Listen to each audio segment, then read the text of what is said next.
I'm Jen Taylor Skinner, and this is the Electorette. A few weeks ago, some very important local elections were happening across the country.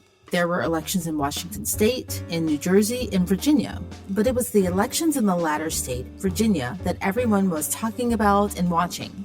Especially the race for governor between veteran politician and former governor of Virginia, Terry McAuliffe. The Republican candidate in the race was a political newcomer and a businessman, Glenn Youngkin. And of course, we know the outcome of that race. Terry McAuliffe, the Democratic candidate, lost, which was a total shock to many pundits and analysts. So what exactly happened in Virginia? Well, on this episode, my guest is political strategist Atima Omara. In our conversation, we look at the various post-election analyses to determine which ones are plausible. For instance, was Terry McAuliffe the best candidate? We also take a look at the role that critical race theory played. And lastly, we try to answer the question as to whether Democrats were just too woke to win in Virginia. So please enjoy my conversation with Atima Omara. Atima Omara, welcome to the podcast. Hi, thanks for having me. Glad to be here. So I'm really happy to have you on because from what I understand of you, you are an expert on Virginia and Virginia politics. And I wanted to have a conversation about the election that happened, I think it was 2 weeks ago now. I wanted to get this kind of a cold take because whenever there's a big election, everyone comes out with their hot takes. Like, minutes after the polls close, everyone has a hot take as to what they think happened. And I think when that happens, when you have a take that's like so quickly after an election, when data isn't fully in, when, all of the exit polls aren't fully in, people are just kind of reaffirming their own personal opinions versus, informed, ideas about what may have happened. So just to set up why I wanted to talk to you. But before we go into our little conversation, I wanted to find out a bit about your background in Virginia, both politically and personally. What's Virginia to you? Yeah, so Virginia is a place where I've been raised since I was a small kid in the southern part of the state, actually. So pretty much an area that was very, very deep red, and grew up there. I've gone to college there, grad school, met my husband, married, settled, made my, adult life here as well, with stints in other places in the country when I was working campaigns, and got my start in Virginia politics. I was involved in the Virginia Democrats, and then got involved in a local Democratic committee. And now at this point in my life, I sit on the state party steering committee in my second term as a DNC member. Also served for a couple of years nationally after having gone through the Young Dem ranks in Virginia to becoming the national president of the Young Democrats of America. So, I come at it from a party perspective, as well as having worked on campaigns in Virginia, two congressional races, and several state ledge and local races as well. So, yeah. So you're pretty much an expert. You know more about Virginia than anyone I think I've ever spoken to. It's your home, right? Yes, yeah. Yeah, and like I said, there was more going on that election day than in Virginia, right? Stuff was happening nationally. Yeah. Here, we had a mayoral race, but everyone was really focused on Virginia. So what's the big deal? Why was Virginia so important? Virginia was important because one of the interesting things to think about this election is that, I've always said that Virginia, especially in the last decade, as it's changed demographically and politically and become more important in the presidential race, and just has changed enough that I feel like it's just a very good snapshot of where the country is nationally, as politically and demographically. So Virginia, people will like to say Virginia is a blue state. I've always thought it's solidly remained a purple state with strong blue leanings. And, one of those things means that we have a certain percentage of people that are very Dem and progressive, a certain percentage that are very conservative and to the right, and then those who are just straight in the middle. And that's pretty much where our country is. And so in 2017, people were trying to figure out if the blue wave would be real going into the 2018 midterms, or was it just, polling when everybody was super suspicious of polling after the 2016 elections. And, Virginia was a place that demonstrated that the blue wave was real. We picked up 14 seats in the Virginia House of Delegates on maps that were not necessarily friendly to us, but were districts where Clinton had done well in 2016. And then we won statewide ticket for Democrats for the first time in a generation. And in this term, I think the reason why people are talking about it and what it matters for 2022 is, it's the same thing, right? We had a wave in the opposite direction And I would say it's less of a wave because Republicans didn't win the House of Delegates by that much, but they did pick up a statewide ticket. It was, less than 60,000, more like maybe less than 65,000 votes, all said and done. So, people are looking at it as to, is this a good forecast, as it was in 2017, as to where the country is going, given the political leanings of Virginia has seemed to be an accurate predictor in the last, 5 to 10 years of where the country is. Yeah, you're absolutely right. I've spoken with a lot of activists who have worked in Virginia to get the vote out. And, they viewed Virginia, as a template for other states that are similar, other purple states. And I agree with you there, too. It's a purple state. I've never thought of it as a solid blue state, but a purple state. And I think that's really important to remember. But anyway, activists on the ground saw Virginia as a template for other, local elections around the country. And until, this past election, Virginia was a blue trifecta, right? Which is really important for state politics. And like trifecta, just in case, the listeners aren't sure what that means, it means that Democrats, or it could be a red trifecta too, it means that one party controls all levels of government in that state. Yeah. So until recently, Virginia was a blue trifecta, and that is no longer, as of, I think, like a couple weeks ago. So that's why it's important.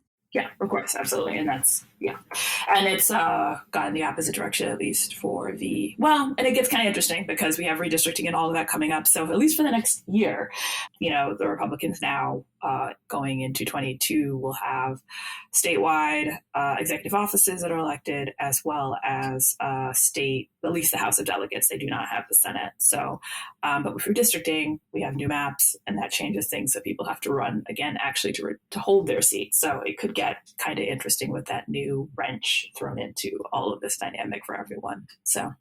Yeah. So let's get into what happened on Tuesday, a couple of weeks ago. All of the takes that people have given on on MSNBC and Meet the Press and all the places, right? Let's start with the fact that we both agree that Virginia is a purple state, and about overconfidence, right? In the Virginia election, when I look back throughout that whole election cycle leading up to last Tuesday or 2 Tuesdays ago, they sent in the big guns. Biden was there. Stacey Abrams was there. They sent in the big guns to help win this election. And I remember it was like, I think it was the day before the election. For some reason, President Biden was giving a press conference, and someone asked him about Virginia. And he said, we're going to win. And I got flashbacks to 2016 because I thought, wow, that's a lot of confidence for a race that's been like, within, Terry McAuliffe and Glenn Youngkin, the two candidates for the gubernatorial race, which is the main race in that state, they were like 0.5 points apart. And Youngkin, the Republican, was in front. And I just thought that there was a lot of overconfidence about Democrats taking the state, partly because Biden won during the presidential election. He won Virginia by 10 points. What do you think? Do you think that overconfidence was a factor here? I think there was definitely overconfidence on the ground from some folks. And when I say on the ground, I really just mean that I think, McAuliffe was up higher earlier in the year. And I think that they thought, given that he was also running as an incumbent, or as incumbent style, even though he wasn't the incumbent, because we only have one-term governors here. He'd served as governor before, and he was using that record to be like, I did all these great things. And, Youngkin is a lot like Trump, and they were feeling good about their numbers. So I think that there was a little overconfidence in the early days. And that went on, I think, for a little too long, is my assessment. And when I talked to others here, what they felt went wrong. And for me, as a strategist and having done campaigns, understanding like headwinds, where the electorate is, what's happening. I don't care if we think you're like, 15 points ahead and should be, because you're the logical answer to be, governor. You just work like you're 10 points behind. And that wasn't, I think, until the final couple of months, how a lot of folks would definitely tell you they felt about the campaign efforts and organizing. I mean, I will say, turnout was the highest turnout we've ever had in a gubernatorial race. I think since the 90s, we surpassed turnout by even what turned out in 2017 for the governor's race. But Republicans had more people who turned out, and our turnout in comparison was down. And so when you look at such a small margin by which McAuliffe, and Democrats, like the House of Delegates, I think they lost their seats. When you add them up all together, the 6 or 7 that lost their seats by like 1,000 votes. It wasn't a lot. They were all losing by like a couple hundred, 300. Not a lot. It wasn't a blowout. It wasn't a 2-1 loss for any of them. And the same with the statewide ticket. Where can you make up that 63,000? And there was a significant drop off from participation in 2020, for example. So we could have probably found those votes all across the state, and we didn't. So. Is that what you mean by people became too comfortable too soon? Like, if they had realized that and pivoted, do you think they would have done what differently? Yeah. So I think a couple things, and I had given an interview to a couple of local Dem chairs who did as well, at least one in a Newsweek article on our experiences. Biggest flag for me was that I had gone down to visit my mom a couple times, and we talked on the phone, and she'd said, I'm not hearing anything from the McAuliffe campaign. And she's sort of like your prototype Black woman who votes in elections. She's even like since 2017, I think, taken to voting in like our special elections because we have those a lot. And so she's a consistent voter, and she's pretty consistently voted for Dems in the past. She, years ago, she voted for Republicans, I think a few times, like on the lower ballot, people that she knew, but she's just completely changed to like voting for, Democrats all the time. And so she's just like, I haven't heard anything. And I was like, really? Like not a phone call, not a mail piece? She's like, no, nothing, not a door knock. However, I have been knocked by the Youngkin campaign. And I'm like, interesting. And I know in past, like she's always been knocked by the Democrats, usually just affirming that she's voting. And, she gets a mail piece or two, just urging her to come out as like what they consider her, I would imagine, as a base voter. She didn't this year.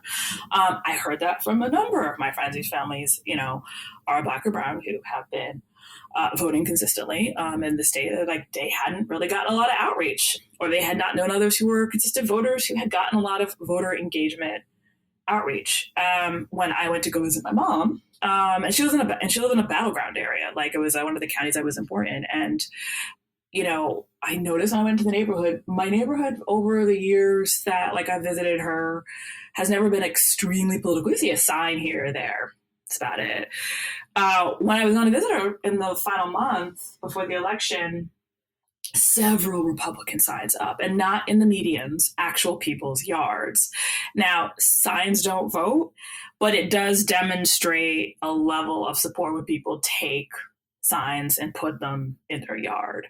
And I couldn't find a McAuliffe sign or any Democratic candidate sign really throughout the neighborhood. That was my second alarm, And so when you're trying to add that to other stories you're hearing from across the state where other folks are like, I'm not seeing ground game, you're then starting to wonder, okay, well, people like my mom are going to come out and vote. They've been consistent voters. They're going to come out and vote. They're going to do what they need to do.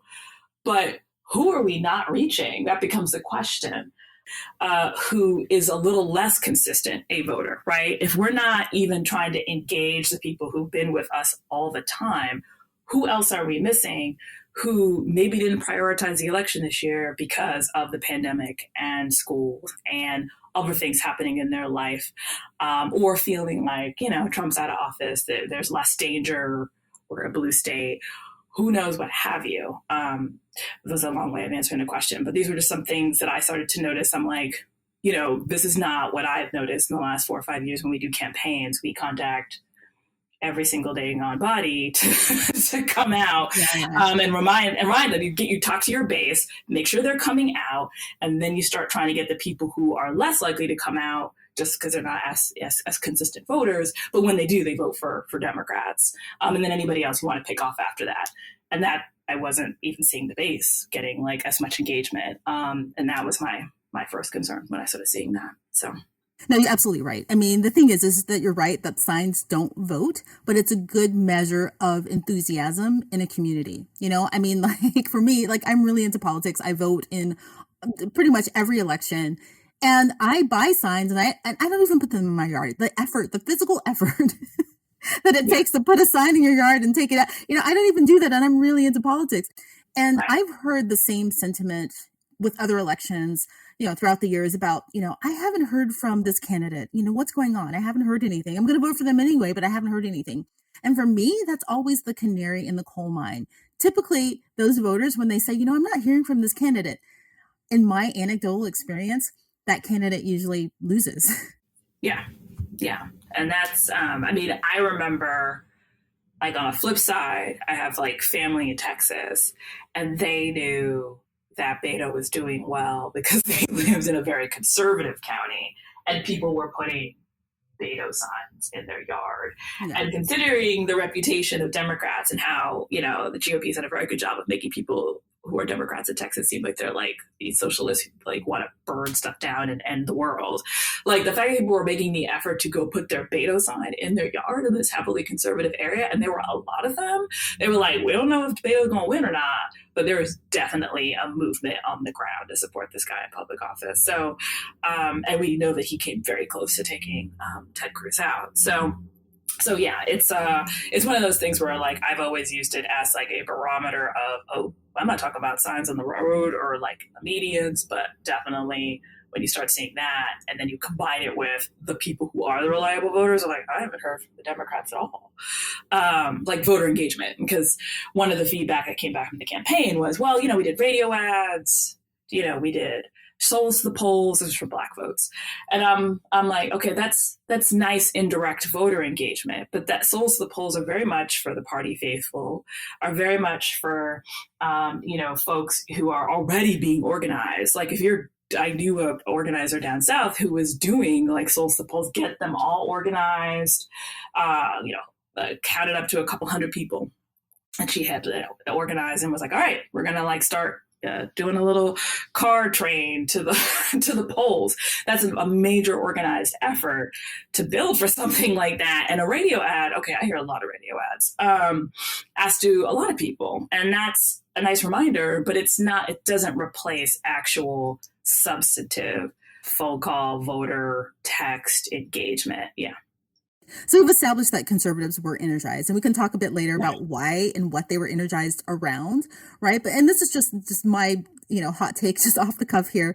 One of the things that I noticed with the McAuliffe campaign in what they were campaigning on, like I said, it's anecdotal, it's from media reports. I was never at any of the rallies, so I'm not really sure what he said to his audience, but the reports were that he was running against Trump and trying to connect Youngkin to Trump.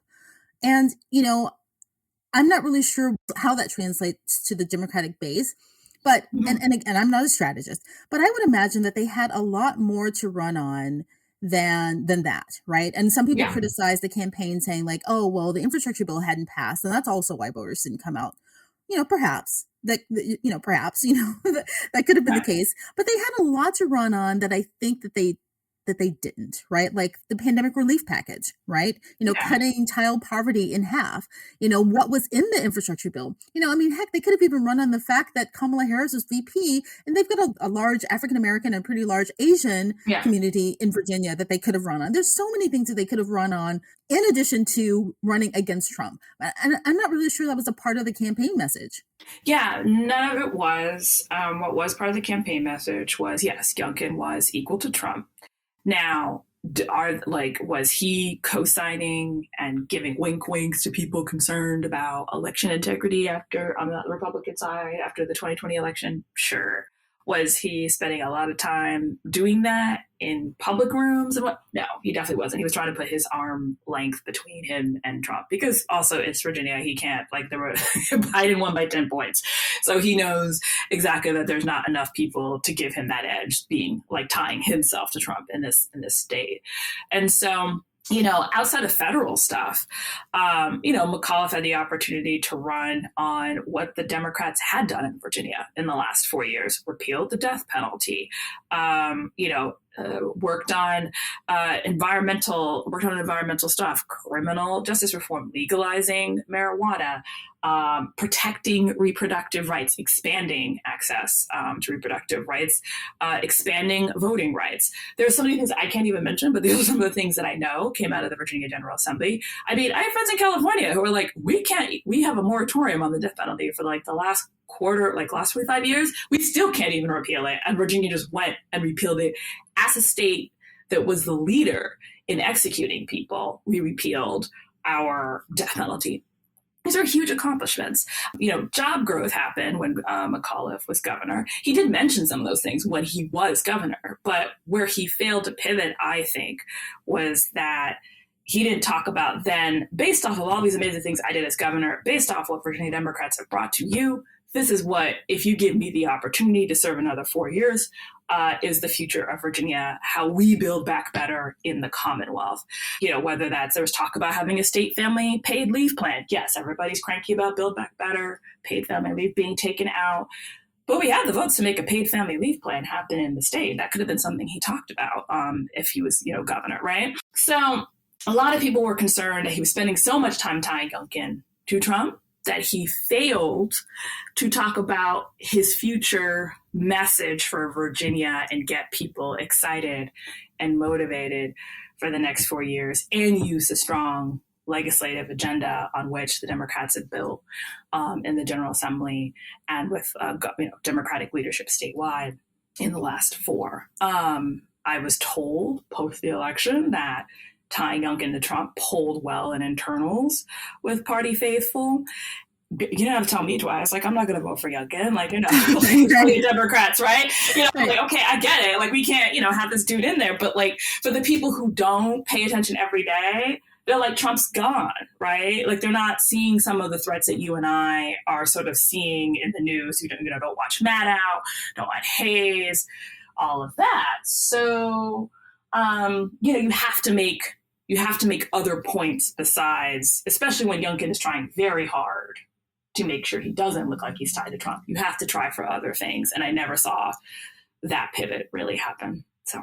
No, you're absolutely right. All the things that the Virginia House of Delegates have been able to do since they had the blue trifecta, or just the state generally, I mean, it's incredible, right? I mean, like you said, in some ways they were more progressive than states like California.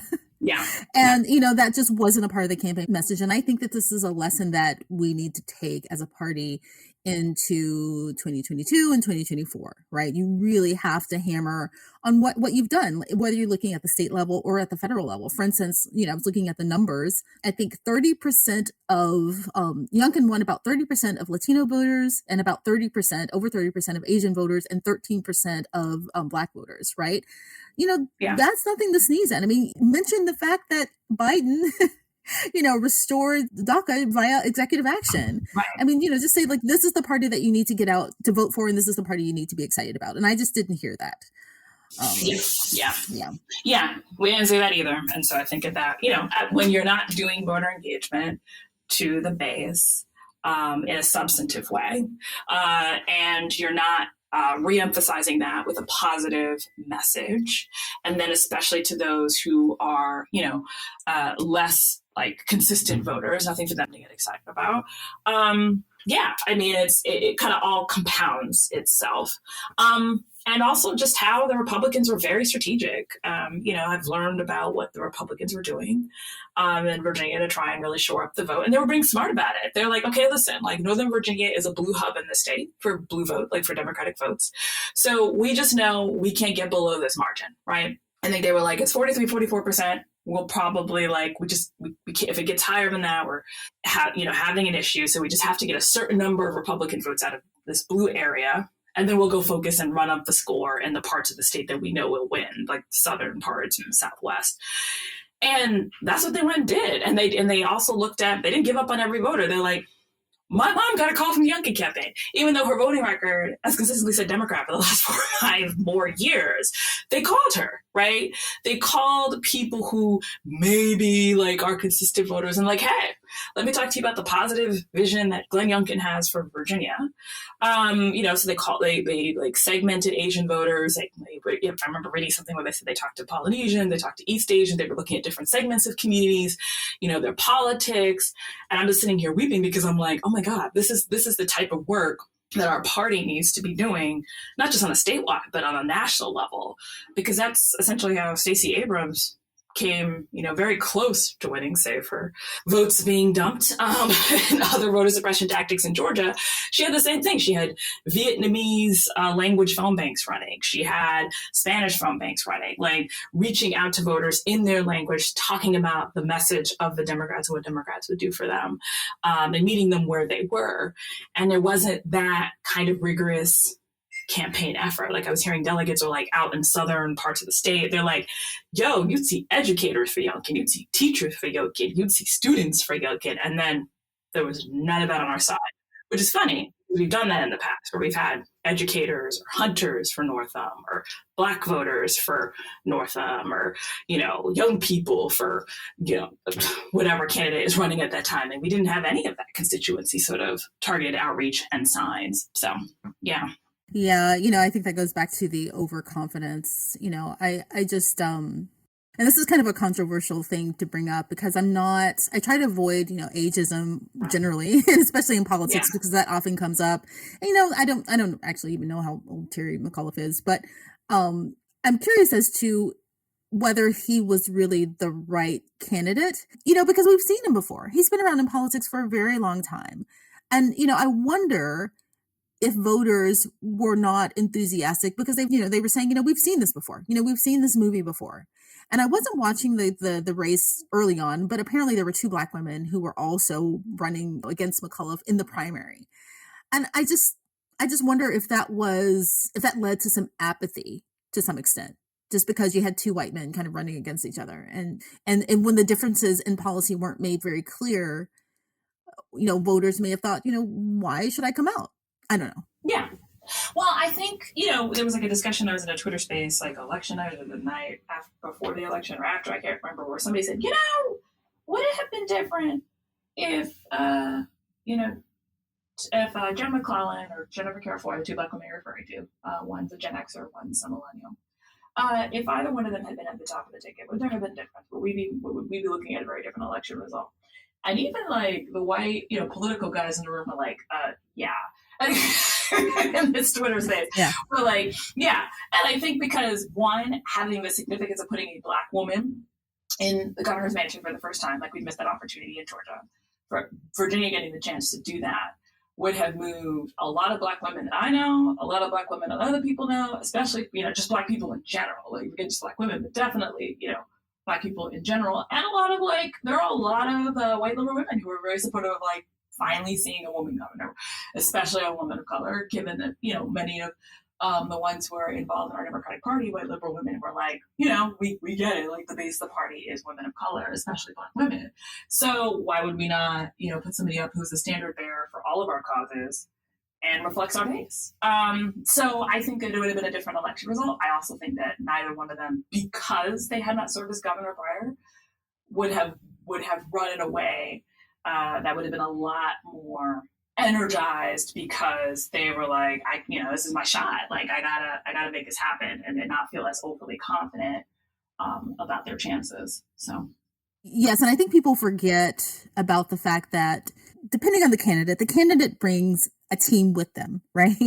They bring a philosophy as to how to run the campaign. So it isn't just, the candidate and the Democratic Party, right? It's the candidate and the team that they've chosen to run this race with them. So if either one of those women had won the primary, this race would have looked completely different. I don't know what it would have looked like. I don't know if they would have won, but all of the things that we've talked about as being missteps in the campaign, they may not have happened with a different candidate. So I don't know. It's hard to say.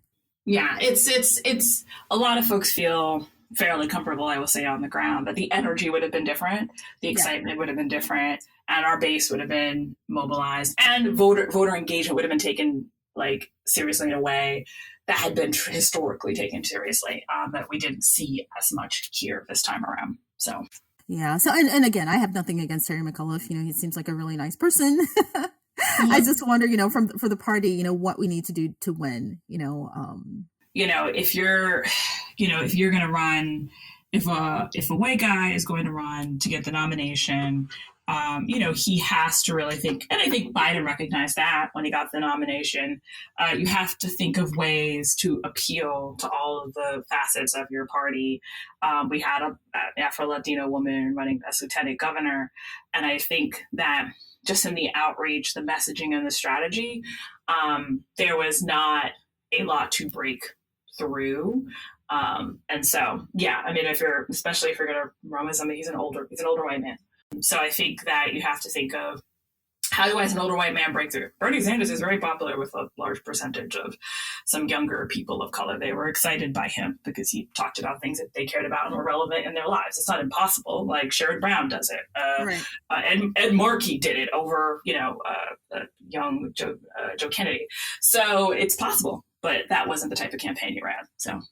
Right. And like I said, when I open that question is that I don't think that age is a factor. I stay away from ageism when I talk about politics or anything in general, because, you've got, people like Maxine Waters, Barbara Lee, who've been in politics forever. Nancy Pelosi is as sharp as a tack. Right. It's the candidate and the message and the energy. Yes, absolutely. And then, of course, our president. Right. And speaking of Beto, I guess there was an announcement this morning, just kind of getting off track here for a second. I guess he's running for governor. Did you hear that? Yeah, I did. Saw that break news. So I knew that he was. I was hearing it on the ground, and then he was kind of getting stuff together. So I was wondering whether that was going to happen or not. So it did.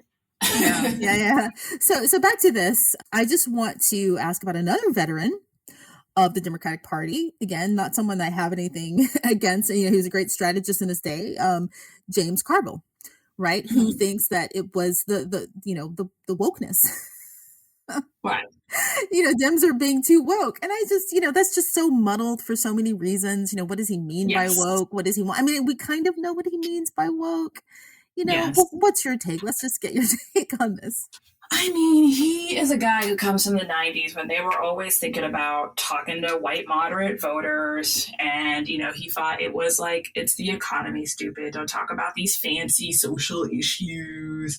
Like, y'all are thinking too much about, he's the one who would probably yell, I think he has, about defund the police and like activists saying that and tying it to Democrats, even though I really don't know too many certainly not in this race. That wasn't like on the table.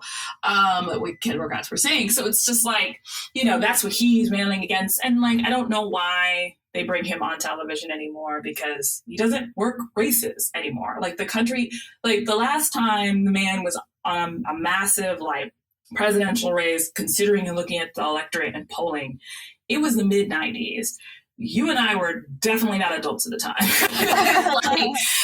So it's a very different country. Heck, it's a very different country in the last 4 years, let alone since Barack Obama was elected in 2008. Like I was watching a 2008 documentary on the 2008 election. And I was just sitting there like just stunned at how much even our political dialogue has changed. Yeah. And attitudes have changed since that time. So, a whole generation has come of age, like 2 generations, actually. Millennials have come of age in that time since Carville was presided over a presidential race. And Gen Zers, which weren't even like a thing because are like of age and voting. And they have very different priorities in politics. They are making up the base. They are the future of the party. They are the now, but they're definitely the future. And even older Xers, we're all thinking differently about how we can do America and build America in a very different type of way. And when he says wokeism, it's really offensive to, like those out there who are trying to think of how to have a multiracial, multi-ethnic, multi-religious democracy that also is a wealthy nation that does not leave anybody behind. Yeah. And I'm personally offended as a Black woman when someone. No, I mean I am, because it's coded. He's saying this party is worrying too much about the needs of Black and brown people. I'm sorry, do something else. And I find that personally offensive. Given that we are the group, especially Black women, who give Democrats the win, and you're saying like, oh well, don't worry about them. That's and I'm just so offended by that. Yeah. Right. Your concerns about police reform, your concerns about, maternal health, your concerns about public policy, voting rights, all of that stuff, not a concern. Because it's about the economy, stupid. That was what he said. And I'm like, yeah, it's about the economy, which like Black people are getting also left out of. So how are you going to talk about that? So yeah, no, very, very much over it. So. Yeah, I mean, I think they book him because he's charismatic. I mean, he is really charismatic, the way he said. I mean, I wish he were kind of like up on things and kind of modernized his rhetoric and his narrative. And he'd be actually kind of interesting to listen to just because of his charisma. But he's, he's, like you said, he's back in the 90s. And that's really unfortunate. And they should really stop booking these takes. I don't know. There's an amazing generation of strategists since then. I would rather hear from And, there's diminishing returns on what some of the younger strategists have to say, because they will see folks still white men. But I'd rather hear from David Bluff, who at least operated a campaign in this century. Yeah. So we didn't talk about critical race theory. So critical race theory is a really juicy topic.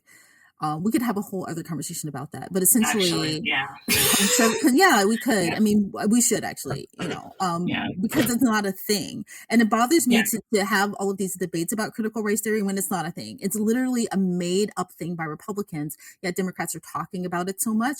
They've made it sound like we're running on critical race theory, right, when we're not, because it doesn't exist in the settings that they say it does. But I do believe that was a factor in people getting out and being energized for Glenn Youngkin, because, they were saying, like, hey, there's this really scary thing. If you saw all of the, the violent protests, which weren't violent, last year for George Floyd, they're going to bring that to the classrooms and scare your children and make them feel guilty. And it was completely made up and not true. And I think that Democrats have been trapped into talking about it because they're just trying to correct the lies from the right. Yeah, and I think that they haven't really grappled with how to deal with the messaging on it. Straight up deny that it exists isn't working, because the Fox News has run with it for so long that people actually believe it exists. I know of an elected official in Loudoun County where this started, and was like the hub of most of this fight, who ran into a voter who said that they have to not elect Democrats because the school board is pushing CRT and it's terrible. And this elected official asked the woman, "What is it? Can you tell me what that is?" "No, I just know that it's happening. I don't have any kids in the school. I just know it's evil." Where is she getting that? Fox News and a whole bunch of other propaganda on the ground. I mean, I saw countless of interviews with voters who said, "I can't tell you what it is. I just know it's happening in the schools and we got to stop it." How do you compete with that? So when you say to somebody, "It doesn't exist," they're like, "No, but I heard it does." In their mind, it exists. So, therefore, because Fox News has told them, so obviously it's true. It's on a news network. So, because they've been covering this for a year. Yeah. So that's what they're dealing with. And I mean, when I saw an interview with one of the Republican strategists who worked for Youngkin, they asked him about it. He says, "Well, Democrats are lying. I know that it's being taught in schools." The reporter did not refute him. Right. That's on the media to refute that too. And she did not refute him. He said, "Democrats are lying. They are teaching this in school." Well, I mean, there's not a handbook, he said, but it's happening. I mean, there's things that are happening in the school that are CRT. He's straight lying, right? Yeah. So, yeah. I think I'll have a whole conversation about CRT, not from the perspective of about what it is, not necessarily from the perspective about what it is, but about what to do about it from a democratic strategic point of view. So given everything that we've just talked about, what should Democrats be doing let's just do 2022, the midterms? How do we not make these same mistakes? I think one is that we absolutely focus on our base of voters, make sure that we're talking to them, make sure we're selling them on the things that we have done, and talking to the concerns that they have in their districts, right? Not every district is made the same. And that's one. Two is actually reaching out to voters in areas, not giving up on certain areas. Some people say, we haven't talked to rural voters in a while. We haven't. And so, some folks are like, well, there's a lot of white rural voters, but they vote for Republicans devotedly. Okay, well, there's Black voters. 25% of the rural areas are made up of Black and brown voters. Talk to them. Has anybody engaged with them? I've heard stories from plenty of rural candidates who are Democrats who go into these areas and they're like, "You're the first Democrat who's knocked on my door in 10 years, right?" Talk to them. Engage the white voters who've long since disengaged. We look at white suburban voters and, we say, okay, well, white suburban women are gone. But when you look even further in the demographics, you're like, okay, well, we seem to be gaining with white college-educated women. So why don't we have the data and information to target? So why don't we do better targeting and outreach? And so talk to our base, build in the rural areas, build in the suburban areas with the voters who are with us, and start talking about the things that we've done well and what we plan to do if they give us the vote, if they come out and vote for us. So those are some of the basic things I think we need to be doing that hasn't been handled. So those are some of the things I think about going into 22 that we just need to do, that are lessons that we've learned from. I've seen happened in 2021 that we need to do in 2022 if we even hope to win. But I will say this, we are dealing with the headwinds of running in a time frame where, Democrats are, we're running to keep the House when usually the president who occupies the White House, his party usually loses seats. We're going after redistricting has happened. So it's going to be harder, which is why it's even more important that we really run up our voter engagement game. So. Yeah. Well, Atima Omara, thank you so much. You heard it straight from the expert in Virginia. Thank you so much. And I will definitely have to have you on again. So thanks for all the work that you do and have a good one. Yes, you too. Thank you so much for having me.